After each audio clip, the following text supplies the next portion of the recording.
નમસ્કાર મિત્રો, સ્વાગત છે તમારો અમારી યુટ્યુબ ચેનલ ઓનલી ઇશ્યુની અંદર। આજે છે તારીખ 7/8/2024 અને બુધવારના જો તાજા સમાચારની વાત કરીએ તો હાલ મિત્રો વરાપશે વરસાદની મિત્રો ઘટ જોવા મળી રહી છે। બંગાળની ખાડીની અંદર આગામી સમયની અંદર વાવાઝોડું બનવાને લઈને સંકેત છે, પરંતુ સારા વરસાદના હાલ મિત્રો સંકેત નથી। આમ જોવા જઈએ તો મઘા નક્ષત્રની અંદર દર વર્ષે સારો વરસાદ થતો હોય છે, તો મઘા નક્ષત્ર ક્યારે બેસશે તેને લઈને વાત કરશું। ગઈકાલે પડેલા વરસાદની આંકડા, વરસાદની હાલ મિત્રો કયા જિલ્લામાં ઘટશે, આગામી 12 દિવસ 19 તારીખ સુધી કેવી વરસાદની આગાહી છે, ભારતીય હવામાન વિભાગની આગાહી, ગુજરાત હવામાન વિભાગની આગાહી, તો આ તમામ માહિતી મિત્રો આજના વિડીયોની અંદર જોવાના છે। ખાસ કરીને મઘા નક્ષત્ર ક્યારે બેસશે તેને લઈને પણ વાત કરશું। સાથે હાલ મિત્રો વરાપ જોવા મળી રહી છે, ઘણા ખરા વિસ્તારની અંદર વરાપ ઘટ છે, ઘણા ખરા વિસ્તારની અંદર ખૂબ જ સારો વરસાદ પડી રહ્યો છે, પરંતુ છેલ્લા 15 દિવસથી આ લગભગ સંપૂર્ણ ગુજરાતની અંદર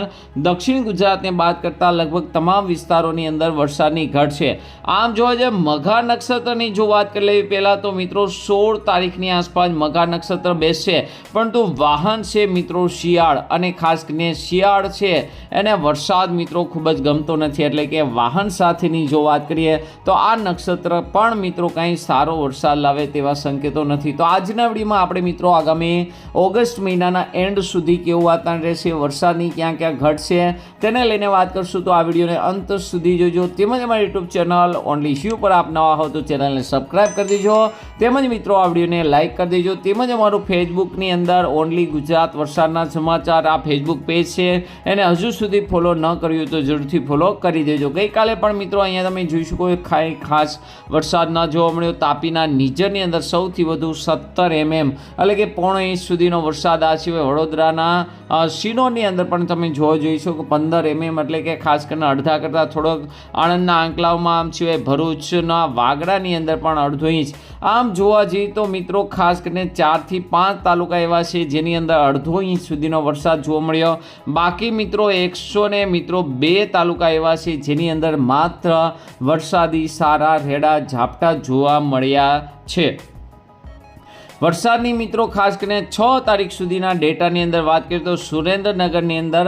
38% વરસાદની ઘટ છે મિત્રો, અહીંયા તમે જોઈ શકો 38%, બોટાદની અંદર 21%, દાહોદની અંદર 31%, પંચમહાલમાં 20% અને અરવલ્લીની અંદર 23%, એટલે કે આ વિસ્તારમાં ખૂબ જ વરસાદની ઘટ છે। અને જ્યાં જ્યાં તમે ગ્રીન કલર જોઈ શકો છો ત્યાં પણ મિત્રો ખાસ કરીને વરસાદ સારો નથી જોવા મળ્યો, માત્ર મિત્રો નોર્મલ અથવા નોર્મલ કરતાં પણ ઓછો વરસાદ જોવા મળ્યો છે, જેમાં ઉત્તર ગુજરાત પણ ખાસ કરીને ખૂબ જ કોરું હતું, પરંતુ છેલ્લી સિસ્ટમ આવી તેની હિસાબે ઉત્તર ગુજરાતની અંદર સારો વરસાદ પડ્યો, છતાં પણ અમુક વિસ્તારમાં જે જોવા જઈએ તો બનાસકાંઠાની અંદર 14% વરસાદની ઘટ છે। તો સારો વરસાદ ક્યાં પડ્યો તો અહીંયા તમે જોઈ શકો છો કચ્છની અંદર 63% વધુ વરસાદ પડ્યો છે, દેવભૂમિ દ્વારકામાં 189%, પોરબંદરમાં 113%, જૂનાગઢમાં 85% વધુ વરસાદ પડ્યો છે, પરંતુ છેલ્લા 15 દિવસથી મિત્રો ત્યાં પણ સારો વરસાદ જોવા મળ્યો નથી। મિત્રો ECMW મેપ છે જે 12 તારીખ સુધી તમે જોઈ શકો છો, ગુજરાતનો મેપ છે જેની અંદર સ્પષ્ટ જોઈ શકો છો ખાસ કરીને ગુજરાતની અંદર હજુ પણ સારા વરસાદની શક્યતા નથી। તેમજ મિત્રો ત્યારબાદ મિત્રો 12 તારીખથી 19 તારીખનો મેપ છે, ગઈકાલે પણ મિત્રો આપણે આ મેપ મૂકેલા હતા, તેની અંદર પણ જોઈ શકો છો ગુજરાતની અંદર કોઈ સારા વરસાદના સંકેત નથી, એટલે કે સ્પષ્ટ સંકેત મળી રહ્યા છે હજુ પણ મિત્રો ખાસ કરીને ઓગસ્ટ મહિનાનો અડધો ભાગ કે એના પછીના ભાગમાં પણ સારા વરસાદના સંકેત દેખાતા નથી। તો ભારતીય હવામાન વિભાગ પણ ગુજરાતની અંદર આજે ગ્રીન એલર્ટ આપી રહ્યું છે। 8 તારીખે તમે જોઈ શકો છો એક હળવી સિસ્ટમ બની છે, મધ્ય ભારત સુધી પહોંચી છે, જેને લઈને ગુજરાતમાં 8 તારીખે, 9 તારીખે તેમજ મિત્રો 10 તારીખનો મેપ જોઈ શકો છો, તો 8, 9 અને 10 તારીખે ઉત્તર મધ્ય દક્ષિણ ગુજરાતમાં હળવો વરસાદ નોંધાઈ શકે છે। અહીંયા મિત્રો ભારે વરસાદના કોઈ સંકેત નથી। ગુજરાત હવામાન વિભાગે પણ તમે અહીં જોઈ શકો છો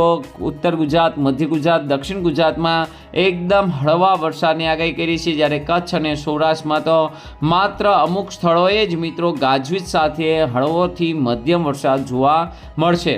આ સિવાય તમે મિત્રો હમણાં મેપ જોઈએ 8 તારીખ 9 તારીખ અને 10 તારીખ બંગાળની ખાડીવાળી નાની સિસ્ટમ મિત્રો આવવાને કારણે ઉત્તર મધ્ય દક્ષિણ ગુજરાતની અંદર ખાસ કરીને સારો વરસાદ જોવા મળશે, જ્યારે સૌરાષ્ટ્ર કચ્છની અંદર મિત્રો માત્ર સામાન્ય વરસાદી ઝાપટા રહેશે। એ સિસ્ટમ પણ મિત્રો 11 તારીખથી મિત્રો તમે જોઈ શકો છો 11 તારીખથી મિત્રો ફરી નબળી પડી શકે છે અને ત્યારબાદ મિત્રો કોઈ મોટી સિસ્ટમ નથી, તો તેને લઈને પણ મિત્રો મોટો વરાપ આવી શકે છે। સૌરાષ્ટ્રની અંદર ખાસ કરીને વરસાદની ઘટ હજુ પણ મિત્રો સારી રીતે જોવા મળી શકે છે। હવે મિત્રો લાઈવ ઇન્ડિયા એપ્લિકેશન જોઈએ જેથી તમને વધુ ખ્યાલ આવે। તો અહીં તમે લાઈવ જોઈ શકો છો ખાસ કરીને બંગાળની ખાડીની અંદર 7 તારીખની આસપાસ સિસ્ટમ બનશે અને આ સિસ્ટમ પણ મિત્રો રાજસ્થાન બાજુ ગતિ કરશે, પણ તો આમ તો જોવા જઈએ તો કોઈ મોટી અને ખાસ કરીને અતિ ભારે સિસ્ટમ નથી, તેને લઈને અહીંયા તમે જોઈ શકો છો ખાસ કરીને 8 તારીખે તેની અસર ઉત્તર ગુજરાત, મધ્ય ગુજરાત અને દક્ષિણ ગુજરાતની અંદર જોવા મળી શકે છે, પરંતુ ભારેથી અતિ ભારે વરસાદના અહીંયા કોઈ સંકેતો મિત્રો જોવા મળી રહ્યા નથી, માત્ર હળવો અને મધ્યમ વરસાદ છે જોવા મળશે, કારણ કે બંગાળની ખાડીની અંદર જે પણ સિસ્ટમો બની રહી છે તે મિત્રો રાજસ્થાન સુધી પહોંચે અને ત્યારબાદ વિખાઈને ખાસ કરીને હિમાલય, જમ્મુ કાશ્મીર, ઉત્તરાખંડ તરફ મિત્રો ફંટાઈ રહી છે, તેને લઈને મિત્રો ગુજરાતની અંદર કોઈ શક્યતા નથી। 11 તારીખથી મિત્રો ખાસ કરીને ફરી એક વખત ખાસ કરીને સિસ્ટમ ન હોવાને કારણે વરાપ જોવા મળશે અને આ વરાપ મિત્રો મોટી ચાલી શકે છે। અહીં તમે જોઈ શકો છો 14 તારીખની આસપાસ કે 15 તારીખની આસપાસ કોઈ મોટી સિસ્ટમ નથી, તેને લઈને મિત્રો ખાસ કરીને જોવા જઈએ તો ગુજરાતની અંદર આગામી સમયની અંદર સારા એવા વરસાદની ખેંચ જોવા મળી શકે છે અને ખાસ કરીને ખેડૂતોને ખાસ કરીને આમ તો જોવા જઈએ તો નીંદવામાં એમાં ફાયદો થઈ શકે છે, પરંતુ વરસાદની ખેંચ ઘણા ખરા વિસ્તારમાં હજી વાવેતર થયા છે અથવા મિત્રો ખાસ કરીને જ્યાં વાવેતરની અંદર જે અમુક છોડવા ના ઉગ્યા હોય ત્યાં ફરી એક વખત મિત્રો ખાસ કરીને સોંપણી કરવી પડે છે, તો આવામાં વરસાદની જરૂર પડે છે, તો આને અને જ્યાં છે હમણાં જ તાજું વાવેતર કર્યું છે ત્યાં ટૂવા પણ દેવા પડી શકે, એટલે કે વરસાદની ઘટ લાંબો સમય સુધી રહી શકે છે। 15 તારીખના મેપની અંદર પણ કોઈ મોટી વરસાદની સિસ્ટમ મિત્રો આવે તેવી દેખાતી નથી, તે પ્રમાણે આપણે જોવા જઈએ તો હાલ મિત્રો મઘા નક્ષત્રમાં પણ સારા વરસાદના સંકેત જોવા મળતા નથી। તો આજના વિડીયોમાં મિત્રો આટલું જ, વધુ વિડીયો જોવા માટે મારી યુટ્યુબ ચેનલ ઓનલીને સબસ્ક્રાઈબ કરી દેજો, તેમજ મિત્રો આ વિડીયોને લાઇક કરી દેજો। અસ્તુ, જય હિન્દ, જય ભારત।